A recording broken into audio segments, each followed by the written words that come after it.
Halo Sobat Rebahan, selamat datang di channel hiburan kaum rebahan. Di video ini admin akan terus berusaha untuk menghibur kalian melalui meneruskan membacakan sebuah novel yang ceritanya sangat bagus, sangat menarik, sangat seru untuk diikuti dari awal hingga akhir.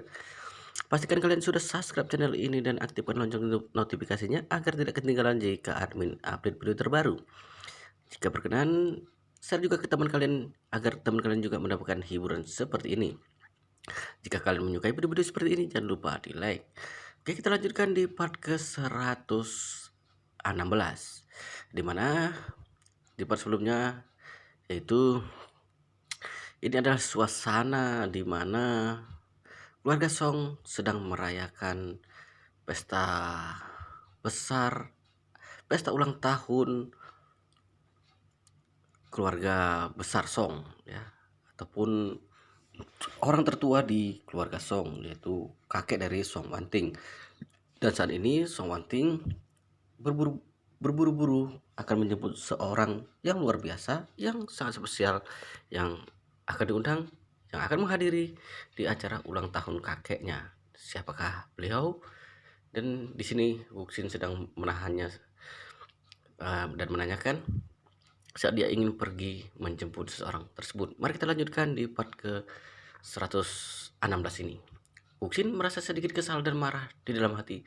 Tidak disangka dia dan ayahnya ada di hadapan Song Wanting, tapi Song Wanting malah mengatakan ada tamu yang paling penting, siapa lagi yang lebih penting dibandingkan dia dan ayahnya di kota Jinling. Dengan kata lain, di kota Jinling ini siapa yang lebih terhormat dibandingkan dengan keluarga Wu.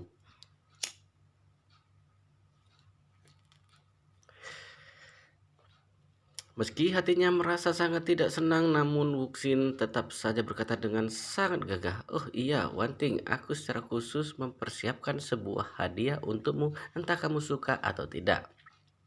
Song Wanting mengerutkan alisnya dan berkata, "Tuan Bu, lebih baik kamu simpan kembali hadiahnya. Aku tidak kekurangan apapun, kamu tidak perlu boros begitu. Lagi pula aku juga tidak boleh sembarangan menerima hadiahmu."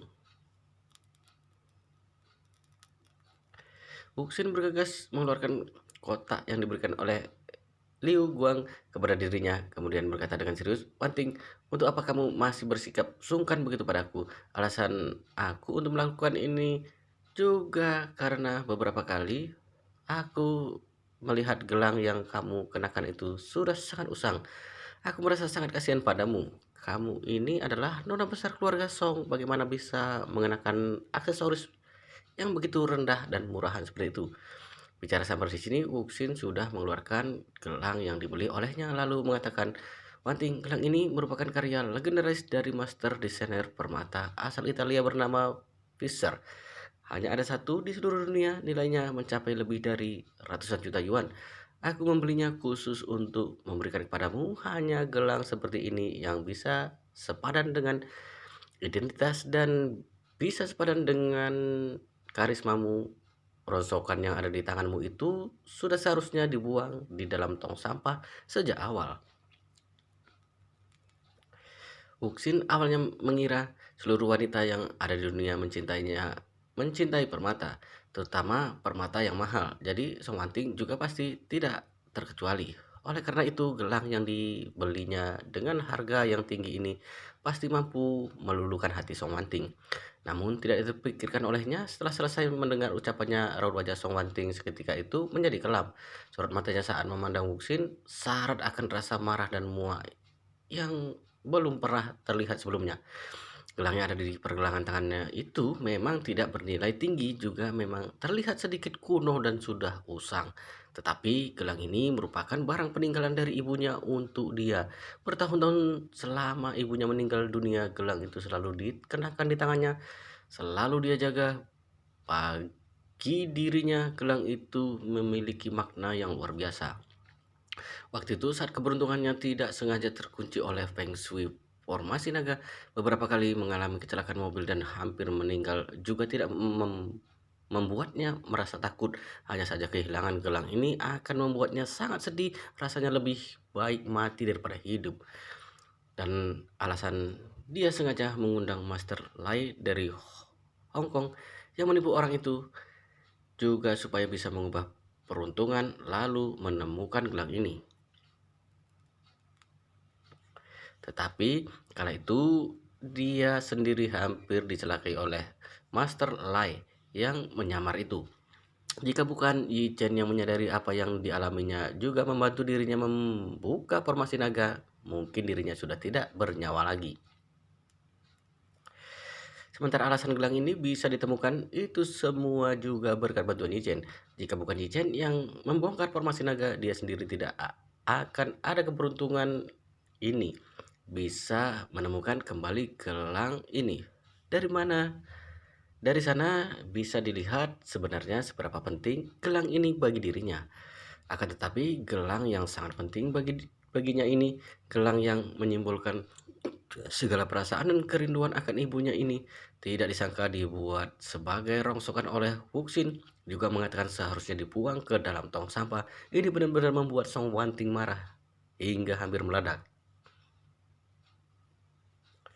Dia mendorong sebelah tangan Wuxin yang menggoyang-goyangkan gelang berlian itu, memasang muka dingin dan berkata dengan suara sinis, "Wuxin, gelang ini adalah barang peninggalan yang diberikan oleh ibuku padaku. Dia bahkan lebih berharga dari nyawaku. Atas dasar apa kamu mencelanya begitu?" Wuxin sekitar itu tertegun. Gawat, apa-apaan ini? Gelang jelek ini tidak disangka adalah barang peninggalan ibu Song Wanting. Bukankah ini ibarat memindahkan batu untuk melempar kaki sendiri? Di saat Wuxin merasa sangat gusar dan tidak tahu harus bagaimana membalikkan keadaan, Song Wanting menutup pintu mobilnya dengan murka lalu menginjak gas, mengemudikan mobil dan pergi dari sana. Wuxin berdiri seorang diri di tempat semula dengan termenung, ekspresinya lebih buruk dibandingkan adiknya yang harus memakan kotoran setiap 1 jam. Saat itu juga Wuxin bahkan berniat untuk mati. Dalam mimpi pun tidak terpikirkan gelang jelek yang ada di pergelangan tangan Song Wanting ternyata merupakan benda peninggalan yang diberikan oleh ibunya untuknya.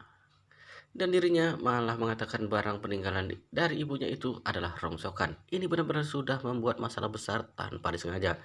Pada awalnya Song Wanting memang tidak terlalu tertarik pada dirinya. Dia sendiri tadinya ingin mengandalkan gelang ini untuk menambah banyak nilai. Kali ini nilai dirinya di dalam hati Song Wanting ditakutkan sudah menurun hingga bernilai minus. Wudong Hai yang berada tidak jauh dari sana melihat sosok bayangan pundak anaknya yang termenung, merasa sedikit heran dalam hati. Bukankah tadi dia sudah pergi untuk memberikan hadiah pada Song Wanting? Hadiah semahal itu Song Wanting seharusnya akan merasa sangat senang. Namun mengapa Song Wanting langsung mengemudikan mobilnya dan pergi? Ada banyak pertanyaan dalam benaknya, kemudian dia langsung berjalan menuju menghampiri, menepuk bahu Wuxin, lalu membuka mulut dan bertanya, "Bagaimana obrolan dengan Wanting?" Setelah berbicara, dia melihat Wuxin ternyata masih membawa gelang dalam tangannya, lalu dia bertanya dengan terkejut, "Hadiah ini tidak diterima oleh Wanting?" Wuxin berkata dengan wajah patah semangat, "Ayah, gelang jelek yang dikenakan Song Wanting di pergelangan tangannya tidak disangka merupakan benda peninggalan yang diberikan oleh ibunya kepadanya. Aku tidak tahu. Aku bahkan mengatakan gelang itu cukup usang, tidak sepadan dengan auranya." "Apa?" Wudong Hai juga memasang tameng terkejut. Kemudian dia menghela napas sejenak lalu berkata kepada Wuxin, "Seharusnya kamu sudah memikirkan ini dari awal.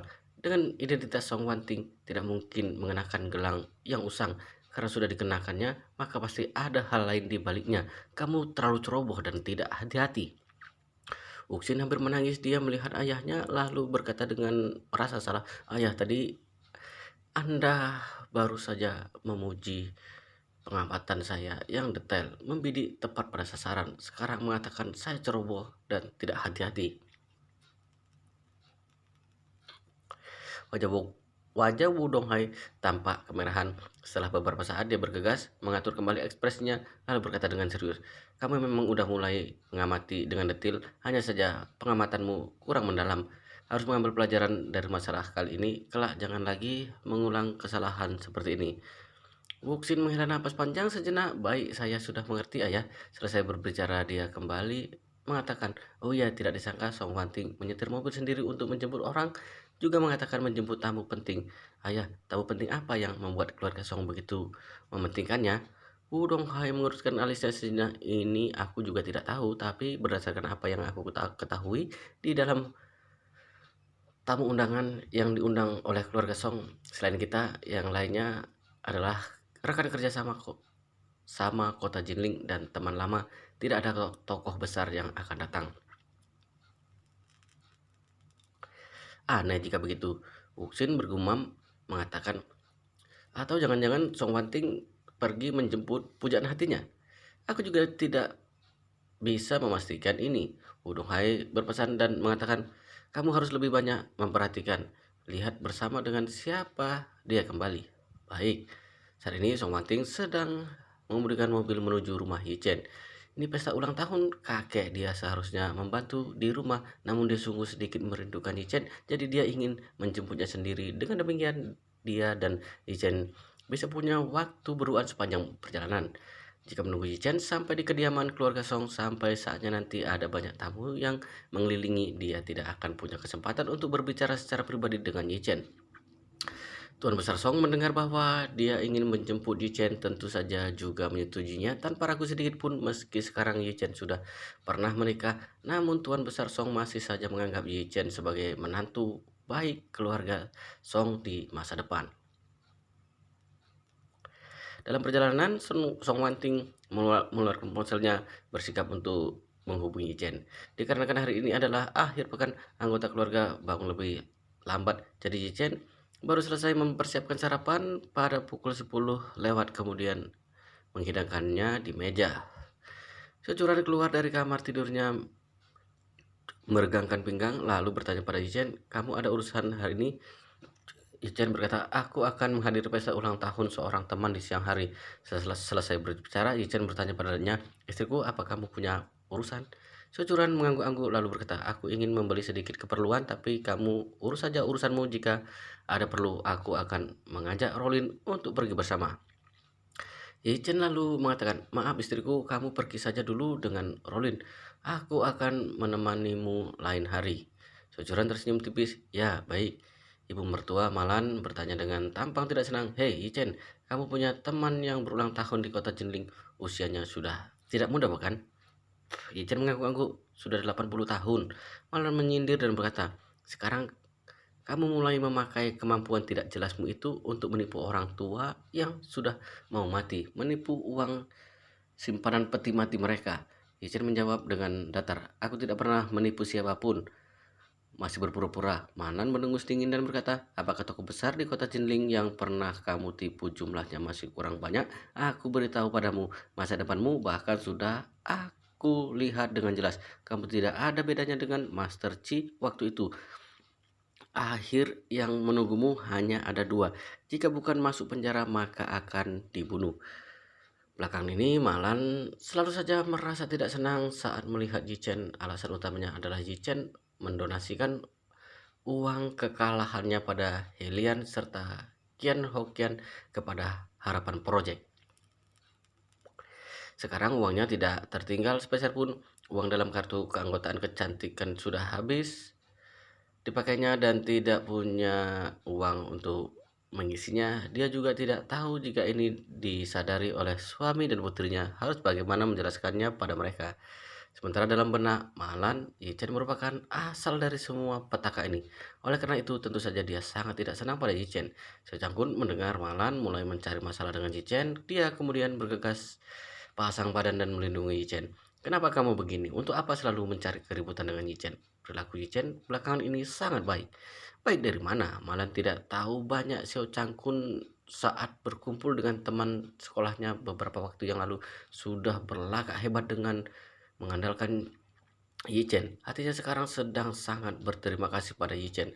Melihat suaminya berpihak pada Yichen, dia langsung membuka mulutnya dan marah. "Secangkun, kamu juga masuk perangkap pemuda ini. Jika tidak, mungkin saja suatu hari dia akan mengkhianatimu." Secangkun malas untuk menghiraukannya, lalu ia memberikan kunci mobil BMW-nya kepada Yichen, kemudian berkata, "Yichen, ayah sudah memesan ruang di Mansion Tian siang malam ini untuk makan bersama para ketua asosiasi lukisan kaligrafi. Sampai saatnya nanti pasti akan minum-minum sedikit. Tidak bisa menyetir, kamu bawa saja kunci mobil ini, nanti menjemput aku di Mansion Tian siang." Yichen mengangguk-angguk menerima kunci mobil, lalu bertanya, "Ayah, kira-kira pukul berapa pergi menjemputmu?" Si Changgun berkata, "Kami berjanji untuk makan pukul 7, sekitar pukul setengah 9 atau jam 9 bisa selesai. Kamu sampai di Mansion siang pukul setengah 9 saja." "Baik." Yichen baru saja mensetujuinya, Malan langsung merasa marah. Dia buka mulut dan bertanya, "Si Changgun, kamu mau mentraktir di Mansion siang, datang dari mana uangmu?" Si Changgun tidak berani mengatakan uang itu diberikan sendiri oleh Yichen. Kemudian dia menyembunyikannya dan berkata, "Untuk apa kamu banyak mengatur? Pokoknya tidak menggunakan uangmu saja." Malan berkata dengan geram, "Makan di ruang paling jelek di Mansion yang harus menghabiskan 20 hingga 30 ribu yuan. Apa kamu punya uang untuk berfoya-foya?"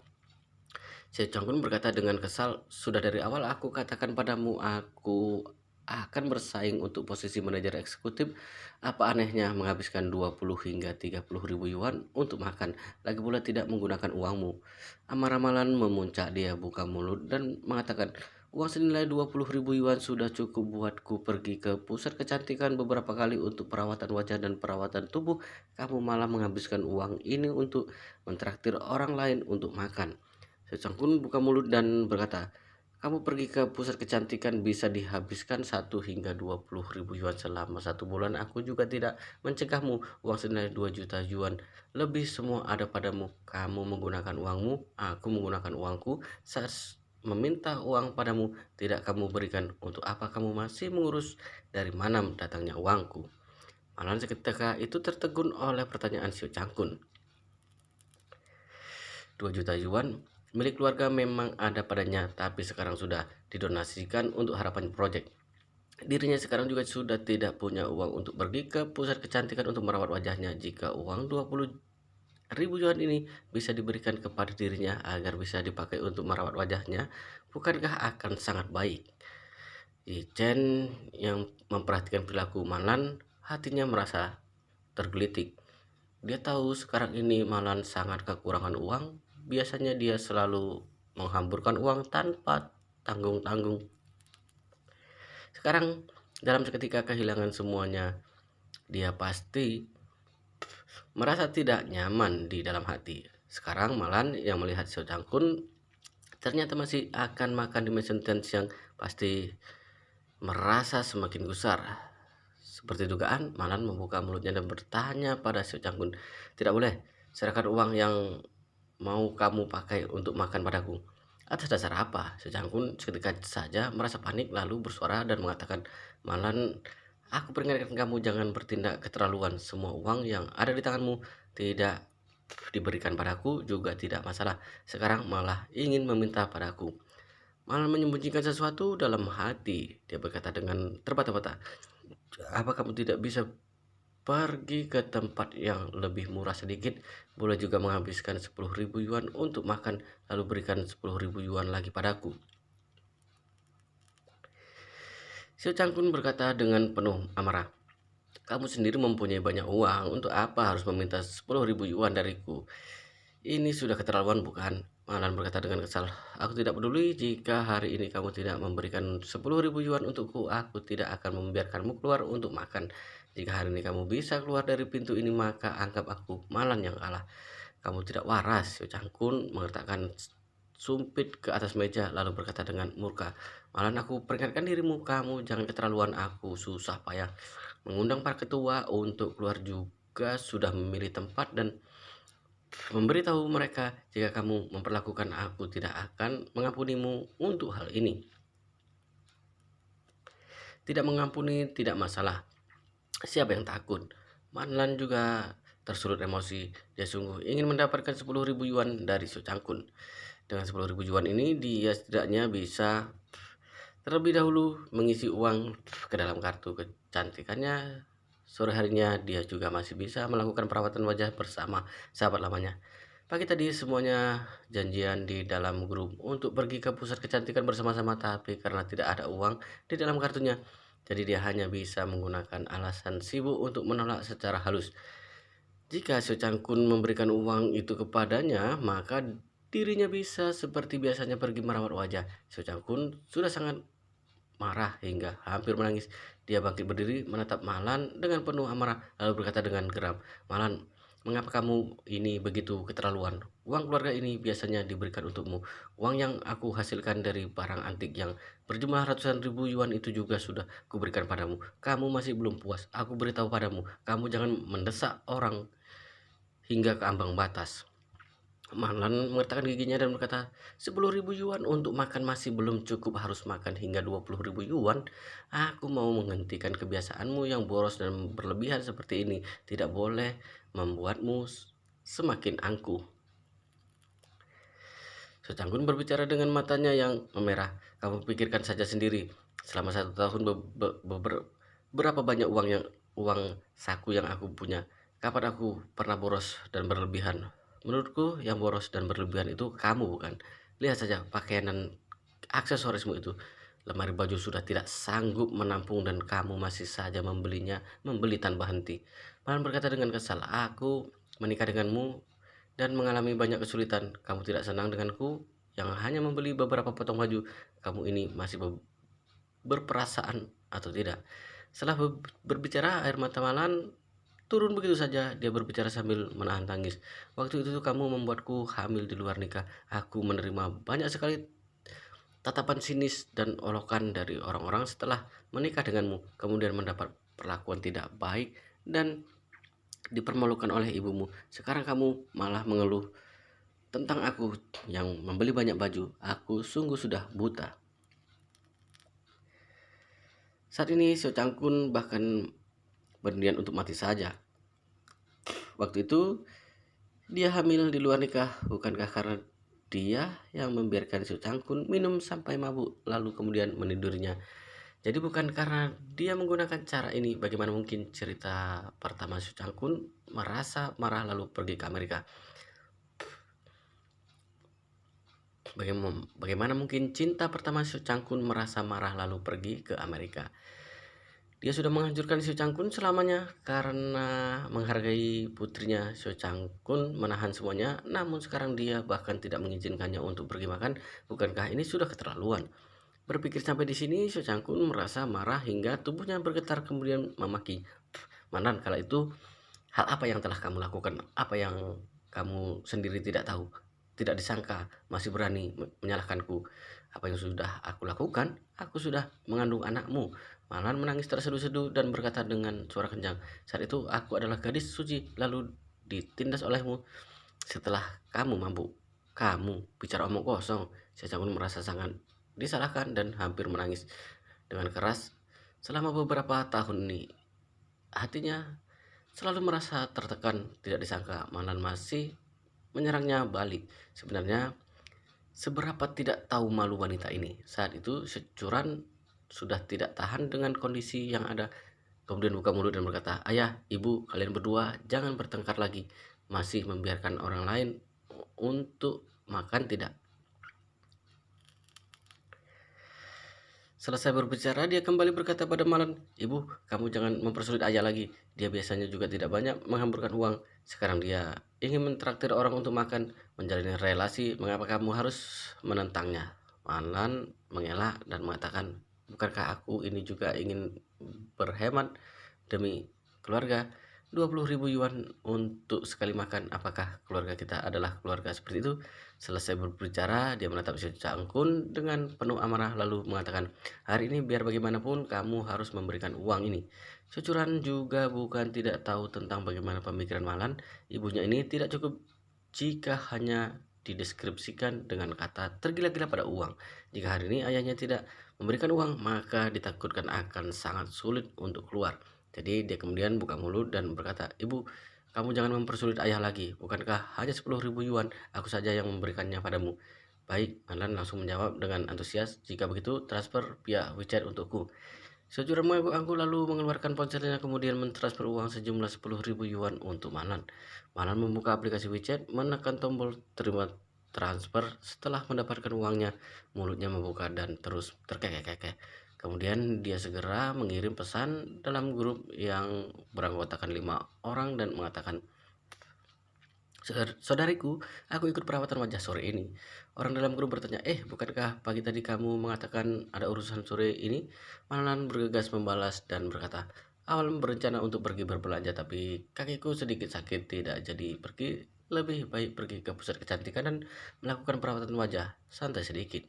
Melihat ekspresi ibunya yang tampak riang setelah melihat uang, Securan menghela napas dengan pasrah. Dia sama sekali tidak tahu ibunya sudah memberikan seluruh tabungan keluarga hingga tidak tersisa.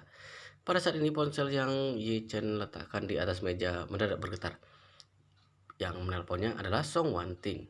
Yi Chen mengambil ponselnya dan menjawab telepon. Kemudian terdengar suara Song Wanting yang lembut dan merdu. Master Yi, 10 menit lagi saya akan sampai di rumah Anda.